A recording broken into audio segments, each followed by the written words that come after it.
Hoje a hemorragia pós-parto é a maior causa de morte materna no mundo. No Brasil, além da peste para a hipertensão, já tem várias áreas que tem mais hemorragia matando que a hipertensão. Uma delas é a minha cidade e outra é essa região, que a hemorragia também já ultrapassou. Tá? O que a gente tem que chamar a atenção aqui é que quando você avalia uma morte materna por hemorragia, 3/5 delas receberam cuidados inadequados, ou seja, 90% das mortes maternas por hemorragia são mortes evitáveis. São mortes que poderiam ter sido prevenidas se a equipe tivesse mais organizada e atuasse com melhor cuidado médico. Tá? Esse é um problema que chama atenção. Né? São 4 etiologias básicas, né? Os 4 T's. Né? O T de tônus, a atonia uterina, é responsável pela maioria, 70%, que é aquela hemorragia que vem do corpo do útero, né? E do fundo do útero. Né? Trauma, a maioria maciça são lacerações de períneo, mas a gente tem que lembrar que tem os hematomas e que tem 2 etiologias graves de trauma, que são a inversão uterina e a rotura uterina, que vai exigir cirurgia. Né? Tecido, maioria de retenção de coágulos e tecido placentário, mas lembrando que entra aqui o acretismo placentário, que de todas essas etiologias específicas é a mais problemática atualmente, uma vez que o acretismo veio acompanhando o aumento do cesariano. Né? Hoje é a mais grave das etiologias específicas e a que mais está aumentando e que a gente está cada vez convivendo mais com ela. E por último, a trombina, né? São as coagulopatias, que são responsáveis apenas por 1%, a gente tem que lembrar que ela é 1% no começo do quadro.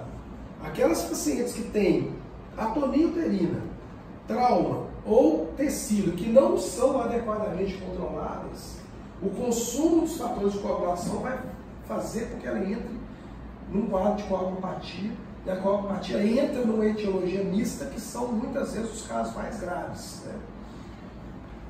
Bom, então, esses 2 são os grandes problemas, o acretismo e a paciente que evoluiu para a coagulopatia. Ela vai ter tendência a entrar na tríade da morte. Né? É a paciente que esfria, fica hipotérmica, que entra em coagulopatia e que fica acidótica. E que quanto mais você intervir nela, cirurgicamente, pior. Por isso que entra o conceito da hora de ouro. Né? A gente tem que conseguir controlar o sangramento dentro da primeira hora, para impedir que essa paciente entre na tríade da morte. Porque a partir disso, cada coisa que você for fazer a mais nela, a chance de óbito dela é muito maior. Bom, tem que fixar isso aqui antes de se falar em tratamento. A gente tem que falar da prevenção, que ainda não é adequadamente feita no nosso país, de uma maneira geral.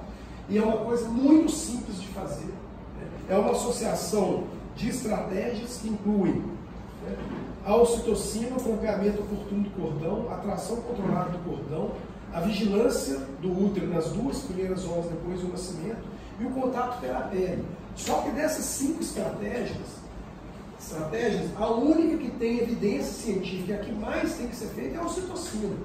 Né? E numa facilidade enorme, porque são 10 unidades intramuscular, seja por parto vaginal ou seja por parto vaginal. É coisa que, na minha opinião, tem que ser do técnico de enfermagem. Ele tem que estar ali já pronto, com uma seringuinha com 10 unidades de ocitocina. Saiu a cabecinha lá fora, ou o corpo, não vai fazer. Ah, é cesariana. Na cesariana tem a opção de fazer a regra dos 3. Pode ser feito também. Os anestesistas gostam muito da regra do 3. Né? 3 unidades de ocitocina é V lento. Infunde em 30 segundos ou mais e espera 3 minutos. Se o útero continuou molenga, faz mais 3, espera mais 3 minutos. Se o útero continuou mole, faz mais 3. Na minha opinião, é muito mais simples o técnico de enfermagem ficar ali, mas tem que negociar isso com o anestesista. Isso vai passar para o técnico. Nasceu o menino, o técnico vai lá e faz uma dose IM nela. Sistematizar para o parto vaginal, parto abdominal, ocitocina 10 unidades em M, é o mais eficiente junto com os outros. Né? Tá? Bom, vou trabalhar com o fluxograma da regional aqui, porque achei que ele ficou muito bom. Ele realmente sintetizou o que a OPAS fez aqui, né, na verdade. É basicamente o protocolo da OPAS, sistematizado com fluxo bastante lógico, né? Bom, hemorragia pós-parto, a identificação é visual. Eu não tenho que ficar preocupado. Oh, gente, será que está em hemorragia? Vamos medir esse volume uterino para ver essa hemorragia mesmo. É visual. Viu que está sangrando a mais, você vai desencadear a onda vermelha e vai chamar a sua equipe, né? E essa equipe tem que incluir mais um colega, né? Se ele estiver em outro local, que ele venha me ajudar, enfermeiro obstetra e 2 técnicos de enfermagem. E eu vou iniciar uma compressão uterina bimanual. Isso é muito importante, manobra de Hamilton, que eu vou mostrar um slide mais à frente, que é uma compressão do segmento do útero anterior no segmento posterior, que é fechar a torneira, gente, né? Eu vou estar comprimindo as 2 artérias uterinas, que são responsáveis por 90% do suprimento sanguíneo do útero. E vou ficar ali estático, é manobra, não é massagem, até a minha mão adormecer. Então, quando eu estiver sentindo minha mão, eu paro e peço o outro para entrar no meu lugar. Enquanto isso, a equipe vai trabalhar, porque eu estou parando a hemorragia momentaneamente, enquanto tudo está sendo providenciado para não deixar o paciente chocado e para começar a fazer o tratamento medicamentoso dela. Daí que vem os 2 acessos venosos, aí entra o técnico de enfermagem sabendo que ela tem que usar um gel calibroso. Não adianta ela vir com gel 18, ela tem que chegar com gel 14, com gel 16, eu preciso de correr soro rápido, né? Um braço, outro no outro. Máscara de oxigênio, não é cateterzinho não, é máscara, a 8 litros por minuto, manter o oxigênio da paciente. Instalar uma manta térmica, o hospital aqui vai ter também a manta térmica, aquecer a paciente, né? Elevar os membros inferiores e colocar um saturímetro nela que vai me dar a frequência cardíaca, pressão arterial, temperatura e a saturação de oxigênio. E eu vou já calcular o índice de choque dela, com muita simplicidade. No numerador eu ponho a frequência cardíaca e no denominador eu ponho a pressão arterial sistólica.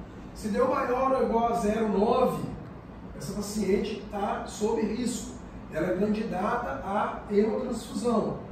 É a minha base que eu vou utilizar, é o meu índice que eu vou utilizar para seguir na terapia dela e tomar decisões a partir do índice de choque, né? O que vai ser feito no acesso 1? Né? Antes de qualquer coisa ser infundida, coletar exame. Eu não tenho que correr soro, porque senão eu vou atrapalhar o meu exame. Então ali tem que chegar então 5 tubinhos, um sem anticoagulante, que vai fazer o teste de Wiener, teste de prova do coágulo, super simples, né?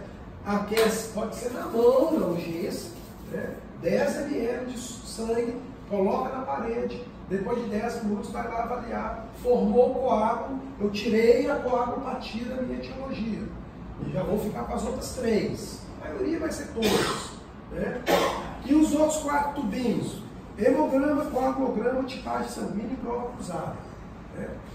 E vou, assim que acabar de coletar o material que vai para o laboratório, vou abrir um soro de 500 ml mesmo. E vou continuar nesse acesso, tratando de evitar o choque hipovolêmico. A cada 500 ml de soro, eu reavalio a estabilidade hemodinâmica dela. Se ela mantém estável, eu avanço para mais um soro. Mas eu tenho que chegar até o terceiro. A partir de 2 litros de soro, eu tenho que interromper a soroterapia, e isso é muito importante. Porque soroterapia excessiva, você fabrica uma coagulopatia disfuncional. Uma paciente que não parou de sangrar e que já correu mais de 1,5 litro, ela está precisando agora de sangue, ela não está precisando mais de soro, ela está perdendo sangue, ela não está perdendo soro. Então, a partir de 2 litros, vocês vão ver mais na frente, né, de soro, já tem que estar entrando.